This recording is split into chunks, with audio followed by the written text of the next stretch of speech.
अस्सलाम वालेकुम बेटा चैप्टर नंबर है 4 वर्क एंड एनर्जी पार्ट 1 का जो आज हम स्टार्ट करने जा रहे हैं। ये चैप्टर 2 हिस्सों पर मुश्तमिल है। पहला इसका हिस्सा है वर्क के ऊपर और दूसरा जो इसका पार्ट है वो एनर्जी पर मुश्तमिल है। तो वर्क और एनर्जी ये एक दूसरे के साथ बड़ा क्लोज ही ताल्लुक़ रखते हैं, एक दूसरे से इतना क्लोज रिलेशनशिप है कि बाज़ दफ़ा फ़िज़िक्स के अंदर वर्क और एनर्जी को एक जैसी ही टर्म्स समझा जाता है, लेकिन छोटे लेवल के ऊपर अगर इसको ऑब्ज़र्व किया जाए तो ये दो मुख्तलिफ टर्म्स हैं, मुख्तलिफ फ़िज़िकल क्वांटिटीज़ हैं। अब किसी भी जिस्म के ऊपर वर्क डन कब हो रहा होता है? जब भी जिस्म के ऊपर वर्क डन होगा उस जिस्म की एनर्जी की एक किस्म किसी एनर्जी की दूसरी किस्म में बदल रही होती है। तो हमेशा जिस्म के ऊपर जब भी वर्क डन होता है तो उसकी एनर्जी एक फॉर्म से दूसरी फॉर्म में बदल रही होती है। तो स्टार्ट करते हैं बेटा, what is a work. Define इसको बेटा करते हैं, if the constant force acts on a body and it covers a displacement in the direction of force then the product of force and displacement is called as work. अगर जिस्म के ऊपर एक constant force अमल करे और उस force के ज़रिए असर उसी ही डायरेक्शन के अंदर जिस्म डिस्प्लेसमेंट कवर करे, उसी डायरेक्शन से मुराद क्या है कि जिस्म के ऊपर जिस डायरेक्शन में फोर्स लग रही है उसी ही डायरेक्शन के अंदर जिस्म डिस्प्लेसमेंट कवर करना शुरू कर दे, तो फोर्स और डिस्प्लेसमेंट का हासिल ज़रा वर्क डन के बराबर हो जाता है। मैथमेटिकली तौर पर वर्क को हमेशा कैपिटल W से जाहिर किया जाता है और ये बराबर होगा F.D। फोर्स एक वेक्टर क्वांटिटी है और डिस्प्लेसमेंट ऑलरेडी एक वेक्टर क्वांटिटी है।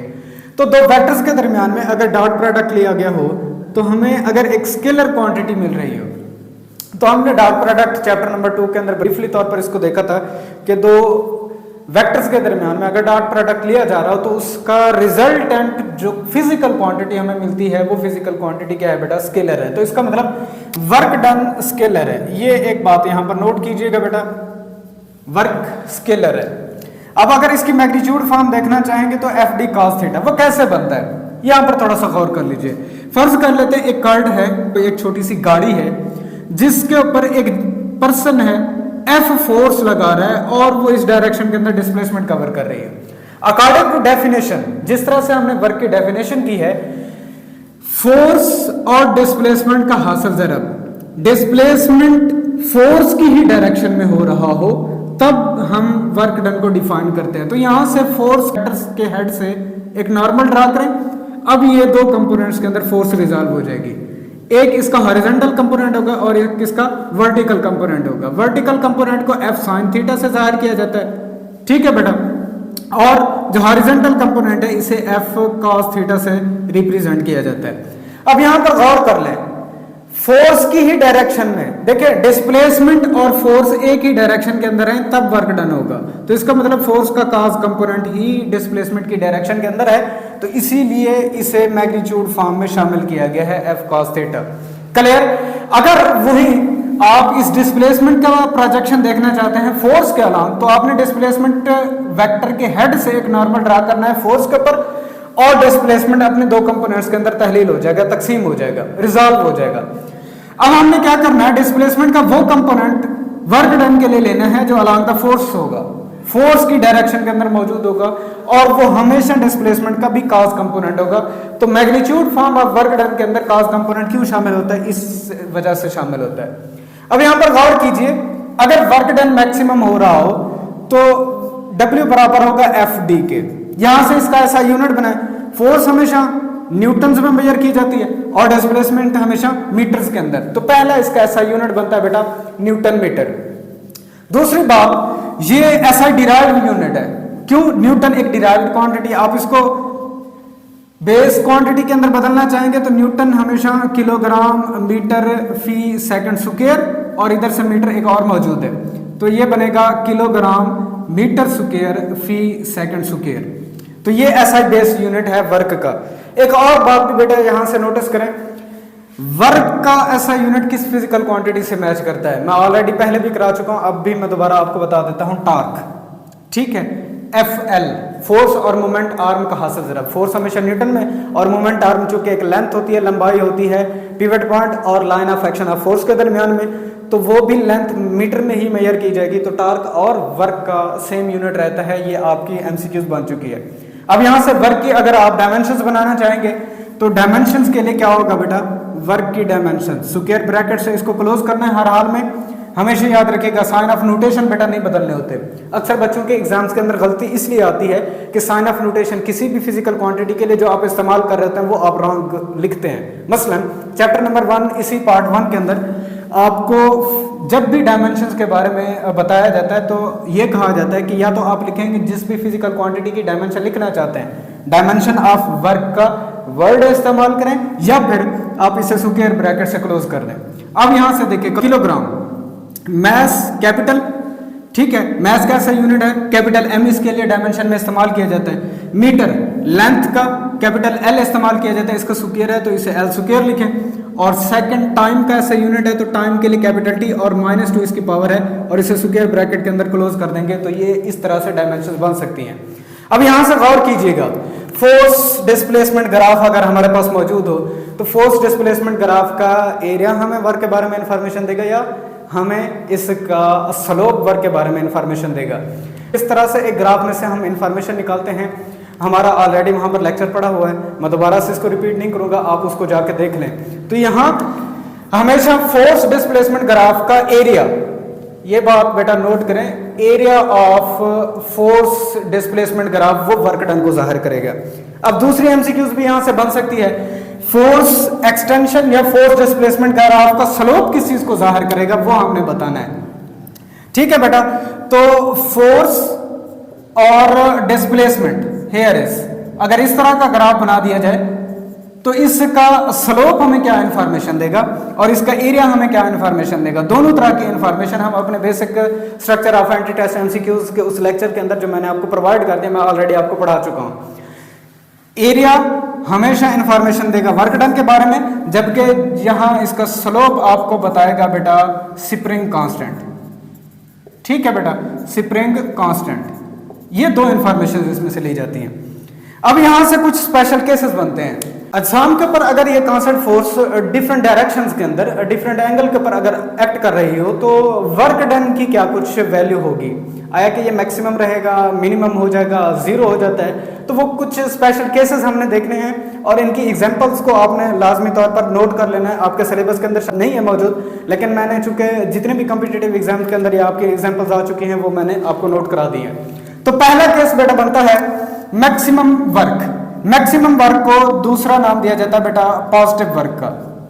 ठीक है बेटा, पॉजिटिव वर्क या मैक्सिमम वर्क, एक जिस्म के ऊपर ज्यादा से ज्यादा मैक्सिमम वर्क कब हो रहा होता है, वो कंडीशन क्या है, उसके लिए बेटा हमेशा याद रखिएगा। फर्ज कर लेते हैं एक जिस्म है जिसका मास है m और इसके ऊपर एक फोर्स एक्ट कर रही है F और ये जिस्म उसी ही डायरेक्शन के अंदर डिस्प्लेसमेंट कवर कर रहा है।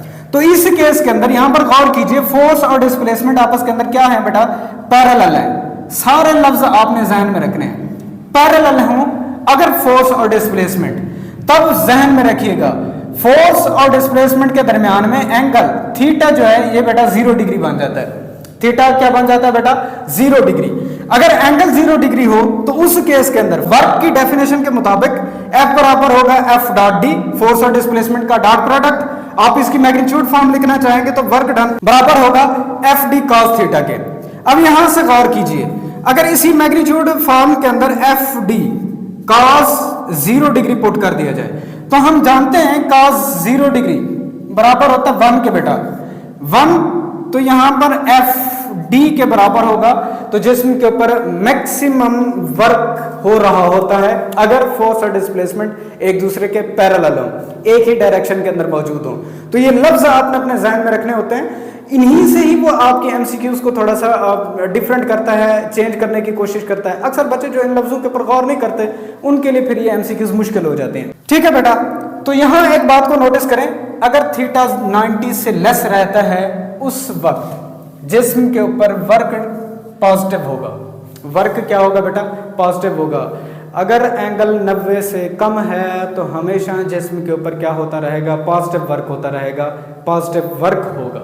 ठीक है बेटा, क्यों? उसकी वजह यह है कि cos थीटा, इसकी मैग्नीट्यूड फॉर्म के अंदर cos फंक्शन जो शामिल हो रहा है, ये हमेशा बेटा इसकी वैल्यू 90 से कम एंगल के ऊपर हमेशा पॉजिटिव रहती है। अगर आप कोसाइन फंक्शन को देखना चाहेंगे, इसके ग्राफ को अगर आपने फर्स्ट ईयर के अंदर, अगर आपकी नॉन मेडिकल है और मैथमेटिक्स आपका सब्जेक्ट है, तो उसके अंदर जाके देखिएगा 0 पर ये मैक्सिमम वैल्यू देता है और 90 से पहले पहले इसकी सारी वैल्यू के अंदर अगर आप इसके ग्राफ को देखें तो पीक हमेशा पॉजिटिव रहती है। 90 से जैसे ही बढ़ेंगे तो पीक चूंकि नेगेटिव लेवल के ऊपर चली जाती है तो वर्क डन भी वहाँ नेगेटिव हो जाएगा। ठीक है, तो 90 से कम एंगल के ऊपर हमेशा cos फंक्शन आपको पॉजिटिव वैल्यू देता है ग्राफ के अंदर, तो इसीलिए हमेशा पॉजिटिव वर्क आपको मिलेगा अगर इस cos फंक्शन की वैल्यू क्या रहेगी, आपके पास पॉजिटिव रहेगी। अब इसकी एग्जांपल्स क्या है आपके पास बेटा? एग्जांपल के अंदर पहली एग्जांपल मैंने यहाँ पर लिखी हुई है जो आपकी बुक के अंदर नहीं है, आपने इसको नोट कर लेना है। A man pushes a cart on a smooth surface. एक कोई बंदा, एक पर्सन एक कर्ड को, एक गाड़ी को क्या कर रहा है, एक हॉरिजॉन्टल सरफेस के ऊपर पुश कर रहा है। अब यहाँ पर इसकी अगर मैं आपको डायग्राम बना दूं, हियर इज, यहाँ ये फर्ज कर ले एक कर्ड है और ये एक पर्सन है जो इसको पुश कर रहा है। अब यहां से गौर करें, इसी ही डायरेक्शन के अंदर ये पर्सन इस कर्ड के ऊपर फोर्स लगा रहा है और इसी ही डायरेक्शन के अंदर जिस्म डिस्प्लेसमेंट कर रहा है वो कर्ड। अब यहाँ फोर्स और डिस्प्लेसमेंट के दरमियान में एंगल को अगर आप देखना चाहें, पैरेलल है, सेम डायरेक्शन के अंदर मौजूद है। एंगल अभी मैंने बताया 0 डिग्री होगा और cos 0 1 हो जाएगा, तो वर्क डन पॉजिटिव हो जाएगा। ठीक है बेटा, दूसरी एग्जांपल है a body falling under the gravity. जिस्म को यहां से छोड़े, अब वो जमीन ग्रेविटी के जरिए से नीचे की तरफ जा रहा हो, तो इस केस के अंदर जहन में रखिएगा। ये देखें, फर्ज कर लें कोई एक जिस्म m है जिसको आपने ग्रेविटेशनल फोर्स के जरिए से छोड़ दिया। अब गौर करें, फोर्स ऑफ ग्रेविटी वो भी डाउनवर्ड डायरेक्शन के अंदर है और जिस्म डिस्प्लेसमेंट भी डाउनवर्ड डायरेक्शन के अंदर कर रहा है, तो फोर्स और डिस्प्लेसमेंट एक ही डायरेक्शन के अंदर मौजूद है, पैरेलल है, तो इस केस के अंदर भी इस जिस्म के ऊपर जो वर्क डन हो रहा होगा वो पॉजिटिव होगा। ठीक है बेटा, दूसरी एग्जांपल। तीसरी एग्जांपल है अ रोलिंग बॉडी। एक रोल करता हुआ जो जिस्म है, इसके अंदर गौर कीजिएगा, यहां देखें, रोल करते हुए जिस्म के ऊपर डिस्प्लेसमेंट भी हमेशा डाउनवर्ड डायरेक्शन के अंदर और जो इसके ऊपर फोर्स लग रही होती है वो भी बेटा हमेशा डाउनवर्ड डायरेक्शन के अंदर होती है। फोर्स और डिस्प्लेसमेंट को देखें तो ये दोनों एक दूसरे के साथ सेम डायरेक्शन के अंदर मौजूद हैं, पैरेलल हैं, तो इस केस के अंदर भी जिस्म के ऊपर वर्क डन जो हो रहा होगा वो पॉजिटिव होगा। दूसरा केस है बेटा जीरो वर्क, कि कब जिस्म के ऊपर जीरो वर्क हो रहा होता है। लेट्स से फर्ज कर लेते हैं एक जिस्म है जिसका मास m है और इसके ऊपर एक फोर्स एक्ट कर रही है इस तरह से, और जो डिस्प्लेसमेंट है वो इस डायरेक्शन के अंदर कवर कर रहा है। अब यहां पर गौर कीजिए, ये फोर्स और डिस्प्लेसमेंट एक दूसरे के साथ जो एंगल बना रहे हैं वो 90 डिग्री है। वर्क डन की डेफिनेशन के मुताबिक फोर्स और डिस्प्लेसमेंट का डॉट प्रोडक्ट होता है, आप इसकी मैग्नीट्यूड फॉर्म बनाएंगे तो एफ डी कॉस थीटा के बराबर। अब चूंकि यहां पर थीटा अभी मैंने कहा 90 डिग्री के बराबर है, तो वर्क डन की magnitude F D cos 90 degree, हम जानते हैं cos 90 डिग्री बेटा 0 के बराबर होता है, इसकी वैल्यू 0 हो जाती है, तो इसका मतलब वर्क डन ही सारे का सारा 0 हो जाएगा। अगर फोर्स और डिस्प्लेसमेंट एक दूसरे के साथ जाविया 90 डिग्री का बना रहे हो तो उस केस के अंदर हमेशा जिस्म के ऊपर वर्क डन 0 हो जाता है। और इसके अंदर स्पेशल केस क्या बन जाता है हमारे पास, अगर थीटा 90 डिग्री हो cos फंक्शन 0 हो जाता है। ठीक है बेटा, cos फंक्शन 0 को अप्रोच कर जाता है और 0 हो जाने की वजह से ही वर्क डन जिस्म के ऊपर 0 हो जाता है। तो आपने ये बात नोट रखनी है। अब इसकी एग्जांपल को आपने नोट कर लेना है, पीटीबी के अंदर नहीं है ये कहीं मौजूद। ठीक है, a man pushing a rigid wall, एक पर्सन है जो कि अपने सामने एक मजबूत दीवार को पुश कर रहा है। ये ऐसे डायग्राम बनाई गई है आपकी बुक के अंदर। ये अगर मैं इस तरह से इस वाल के ऊपर जोर लगाना शुरू कर दूं, जाहिर सी बात है मैं फोर्स तो इसके ऊपर अप्लाई कर रहा हूं, लेकिन चूंकि वाल इतनी ज्यादा मजबूत है कि ये डिस्प्लेसमेंट कवर नहीं कर रहे, तो यहां इस केस के अंदर देखिए डिस्प्लेसमेंट को 0 कर देंगे, ऑलरेडी ये सारा फैक्टर 0 हो जाएगा, वर्क डन 0 हो जाएगा। तो इस केस के अंदर W 0 हो जाता है। उसकी वजह क्या है बेटा, डिस्प्लेसमेंट 0 है। रिजिड वॉल के ऊपर जब भी फोर्स लगाएंगे डिस्प्लेसमेंट 0 हो जाएगा। ये बात नोट रखिएगा क्योंकि ये चीज आपसे वो एमसीक्यूज के तौर पर पूछ चुका है। क्लियर?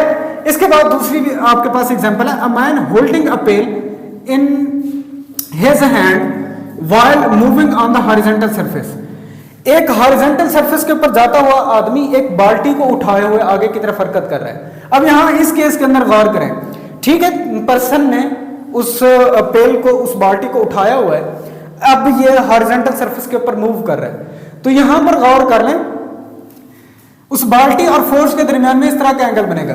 बाल्टी के डाउनवर्ड डायरेक्शन के अंदर फोर्स ऑफ ग्रेविटी लग रही होती है। अगर इसकी डायग्राम मैं आपको बना दूं, हियर इज, चले मैं डायग्राम के जरिए से आपको समझा देता हूं बेटा।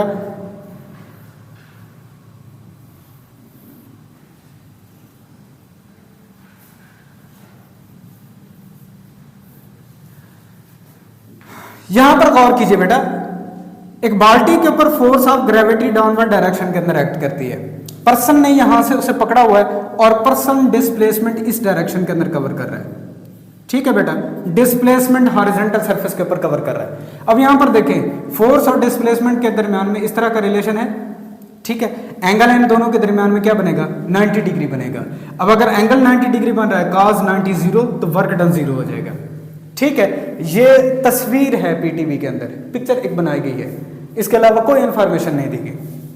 थर्ड एग्जांपल है, a stationary car whose engine is running. एक गाड़ी है जो कि रुकी हुई है, ठहरी हुई है, ये मूव नहीं कर रहे, लेकिन उसका इंजन जो है वो चल रहा है। अब इस केस के अंदर गौर करें, कार के पास किसी किस्म का डिस्प्लेसमेंट नहीं है, डिस्प्लेसमेंट 0 है, तो पहले केस की तरह वर्क डन 0 हो जाएगा। तो ये कुछ एग्जांपल हैं जो बारहा आपके कॉम्पिटिटिव एग्जाम्स के अंदर आ चुकी हैं, तो आपने बेटा इनको नोट करके अपनी बुक के ऊपर एक साइड पर लिख लेना है। थर्ड केस हमारे पास बनता है मिनिमम वर्क, या इसे दूसरा नाम दिया जाता है बेटा नेगेटिव वर्क का, नेगेटिव वर्क। ठीक है बेटा, नेगेटिव वर्क कब किस जिस्म के ऊपर होगा, अगर फोर्स और डिस्प्लेसमेंट किस तरह की होंगी, उनकी कॉन्फ़िगरेशन क्या होगी, वो हमने बेटा बताना है। फर्ज कर लेते हैं एक जिस्म है जिसका मास m है, इस जिस्म के ऊपर फोर्स इस तरफ अमल कर रही है और ये डिस्प्लेसमेंट इस तरफ कवर कर रहा है। ठीक है बेटा, अब इस जिस्म के लिए गौर कीजिएगा वर्क डन की वैल्यू क्या होगी।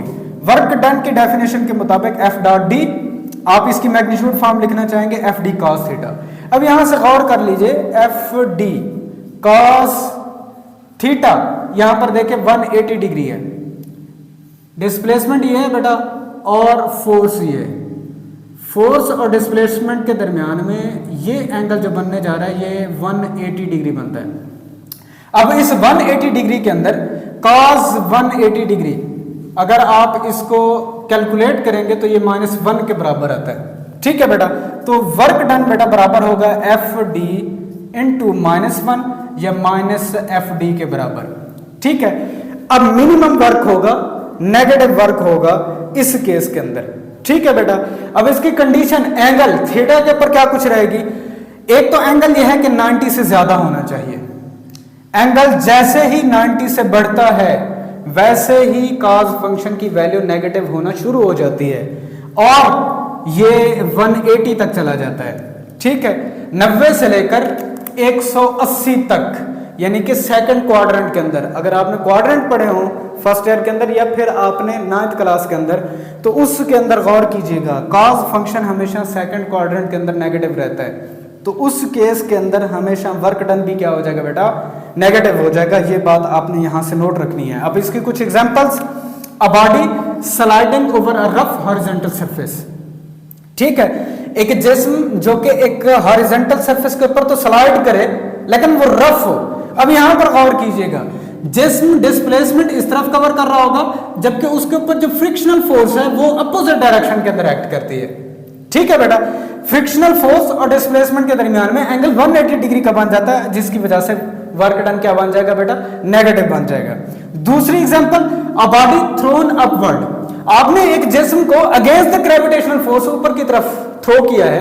अब देखें, जिस्म का डिस्प्लेसमेंट ऊपर की तरफ है जबकि force of gravity downward direction के अंदर एक्ट कर रही है, तो एंटी पैरेलल का लफ्ज यहां पर भी इस्तेमाल करता है। ये भी नोट कर लीजिएगा, फोर्स और डिस्प्लेसमेंट क्या हो बेटा, एंटी पैरेलल हो अगर एक दूसरे के साथ, एंटी पैरेलल। ठीक है बेटा, उस केस के अंदर थीटा 180 डिग्री और वर्क डन हमेशा नेगेटिव हो जाएगा। तीसरी एग्जांपल क्या है बेटा, two masses connected by a string which is suspended by a frictionless pulley. Pulley के ऊपर से एक रस्सी को गुजारें और रस्सी के दोनों सिरों से आप दो मैसेज को लटका दें। अब इस तरह का जो सिस्टम होगा, देखिए एक जिस्म ऊपर की तरफ मूव कर रहा हो, एक नीचे की तरफ मूव कर रहा हो, या पहला जिस्म ऊपर की तरफ मूव कर रहा हो और दूसरा जिस्म नीचे की तरफ मूव कर रहा हो, तो यहां फोर्स और जो डिस्प्लेसमेंट है इनके दरमियान में जो एंगल होता है वो 180 डिग्री का होता है। जाहिर सी बात है, रस्सी के अंदर टेंशन आएगी, फोर्स ऊपर की जानिब एक्ट करेगी, जबकि जिस्म डाउनवर्ड डायरेक्शन के अंदर डिस्प्लेसमेंट कवर कर रहा होगा। तो जैसे ही देखना चाहेंगे तो इन दोनों फोर्स और डिस्प्लेसमेंट के दरमियान में एंगल 180 डिग्री बनेगा और वर्क डन बेटा क्या हो जाएगा, नेगेटिव हो जाएगा। तो ये एग्जांपल्स आपने अपने पास नोट करके रखनी है। इसके बाद दूसरा केस है बेटा work done by a variable force. जितने भी ये हमने केसेस पढ़े हैं, जितनी भी हमने कैलकुलेशंस की हैं, ये कैलकुलेशंस उस वक्त वैलिड हैं जब जिस्म के ऊपर अमल करने वाली फोर्स क्या हो बेटा, कांस्टेंट हो। अगर जिस्म के ऊपर अमल करने वाली फोर्स कांस्टेंट ना हो तब ये सारे का सारा फार्मूला, ये मैथमेटिकल फॉर्म कभी भी अप्लाई नहीं होगी, ये रॉन्ग हो जाएगी। हम इस फार्मूला को, इस मैथमेटिकल फार्मूला को कांस्टेंट फोर्स के लिए अप्लाई कर सकते हैं। ठीक है बेटा, जैसा कि एग्जांपल्स है हमारे पास, एक रॉकेट, ठीक है बेटा, हर लम्हे हर पॉइंट के ऊपर इसके ऊपर अमल करने वाली जो फोर्स है वो बदल रही होती है, वेरी कर रही होती है, चेंज हो रही होती है। तो उस केस के अंदर इस सिस्टम को समझने के लिए हम फिर उसके ऊपर वर्क डन की वैल्यू कैसे कैलकुलेट करेंगे, उसके लिए हमारे पास सिंपल ये एक मेथड है। लेट्स से फर्ज कर लेते हैं एक जिस्म जिसका मास m है और ये A पॉइंट से B पॉइंट तक मूव करता है। अब इसके ऊपर अमल करने वाली फोर्स वेरिएबल है। कोई एक पोजीशन के ऊपर θ1 एंगल ये बनाती है डिस्प्लेसमेंट के साथ और F1 फोर्स एक्ट करती है। अब इसी जिस्म के लिए θ2 एंगल बनाती है F2 फोर्स और डिस्प्लेसमेंट डेल D2 है।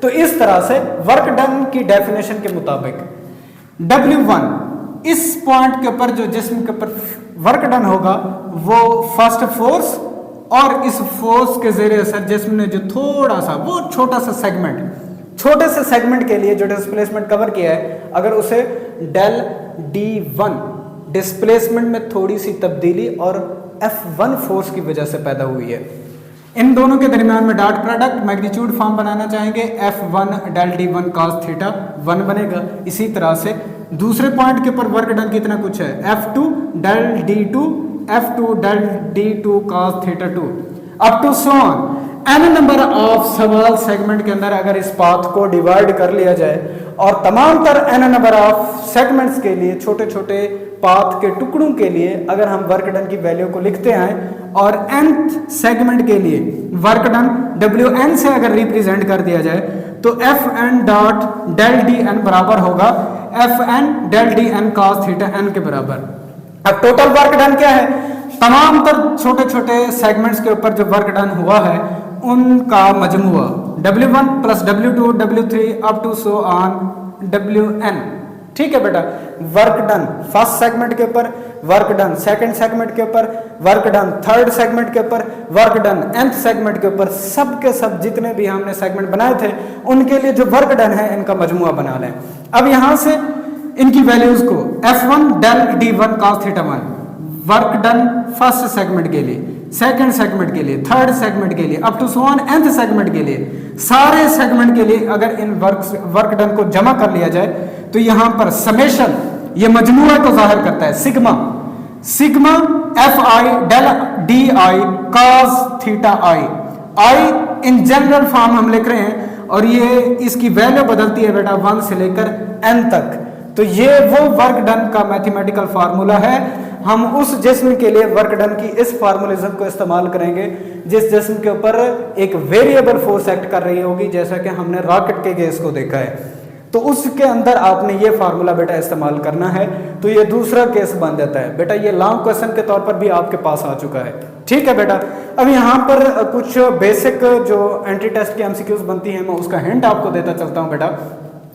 वर्क डन जिस्म के ऊपर तीन चीजों के ऊपर डिपेंड करता है। किसी जिस्म के ऊपर होने वाला जो वर्क डन है वो तीन चीजों के ऊपर डिपेंड करता है, फोर्स के ऊपर डिपेंड करता है, डिस्प्लेसमेंट के ऊपर डिपेंड करता है और इन दोनों के दरमियान में बनने वाले एंगल के ऊपर डिपेंड करता है। अब यहां से गौर करें, अगर एंगल कांस्टेंट हो, डिस्प्लेसमेंट को कांस्टेंट कर दिया जाए तो फोर्स वर्क डन के दरमियान में डायरेक्ट रिलेशन बन जाता है। अब वो जितने भी मैंने आपको प्रॉपर्टीज बेस्ड रिलेशन आप यहां पर इस्तेमाल कर सकते हैं कि एक को अगर आप दोगुना कर दें तो वर्क डन कितना कुछ होगा, आप फोर्स को हाफ कर दें तो वर्क डन कितना कुछ होगा, अगर आप फोर्स को 3 गुना कर दें वर्क डन कितना कुछ होगा, आप फोर्स को 3 गुना कम कर दें तो वर्क डन कितना कुछ होगा, अगर आपको फोर्स के दरमियान में रेशोज बता दी जाएं तो वर्क डन में कितनी कुछ रेशोज होंगी, आपको 2 फोर्सेस की वैल्यूज बता दी जाएं और एक वर्क डन की वैल्यू बता दी जाए तो दूसरी जो वर्क डन की अननोन वैल्यू है वो आप किस तरह से बता सकते हैं। तो वो सारे रिलेशन जो मैंने आपको सिखाए हैं वो आप यहां से इस फार्मूला में से बना सकते हैं। इसी तरह से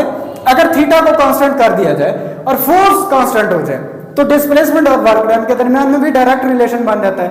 अब ये सारे फार्मूला बेस्ड जितने भी क्वेश्चंस हैं आप डिस्प्लेसमेंट और वर्क डन के लिए अप्लाई कर सकते हैं। इनका ग्राफ किस तरह का होगा, स्ट्रेट लाइन होगा, किस तरह की शक्ल अपनाएगा, वो सारे क्वेश्चंस वो सारे आप यहां से इजीली कैलकुलेट कर सकते हैं। तो आप इनको खुद से ट्राई करें। इंशाल्लाह हम जब भी इस टॉपिक से रिलेटेड एंटी टेस्ट के एमसीक्यूज को देखेंगे तो आपके पास वो सारी एमसीक्यूज होंगी जो ऑलरेडी आपके कॉम्पिटिटिव एग्जाम्स के अंदर आ चुकी होंगी। अब यहाँ पर 1-2 एमसीक्यूज और भी बनती हैं जो मैं आपकी डिस्कस करा देता हूँ। एक सवाल आता है बेटा, work done is 100% when the force and displacement are in the same direction, what will be the angle between the force and displacement if the work done is 50%। हमने देखा अगर जिस्म में अगर फोर्स और डिस्प्लेसमेंट के दरमियान में एंगल 0 डिग्री हो, सेम डायरेक्शन के अंदर मौजूद हो, तो जिस्म के ऊपर वर्क डन हमेशा मैक्सिमम होता है, 100% हो जाता है। ठीक है बेटा, अभी हमने ये केस देखा, क्लियर। अब वो सवाल हमसे कर रहा है कि फोर्स और डिस्प्लेसमेंट के दरमियान में वो एंगल बता दें जहां पर वर्क डन अपना हाफ हो जाए, 50% हो जाए। ठीक है बेटा, तो वो एंगल है बेटा 60 डिग्री, cos 60 डिग्री 1/2 होता है, तो वर्क डन अपने 100% से 50% पर आ जाएगा। तो ये एक एमसीक्यूज आपने करनी है। इसके बाद एक और भी एमसीक्यूज है यूनिट बेस्ड जो आपसे एमसीक्यूज पूछी जाती है कि वर्क डन, इसका ऐसा यूनिट एक और भी है जिसे जाउल कहा जाता है बेटा, और ये न्यूटन मीटर के बराबर होता है। अब एक जाउल जो है ये 10⁻⁷ अर्ग के बराबर होता है, 1 जाउल 10⁻⁷ अर्ग के बराबर। ठीक है बेटा, ये एमसीक्यूज के तौर पर आपसे पूछ चुका है। अगर आप यहां से 1 अर्ग को फाइंड करना चाहेंगे तो ये आपके पास बनेगा 10⁻⁻7 जाउल के। ठीक है बेटा, तो ये एमसीक्यूज भी आपने नोट रखनी है।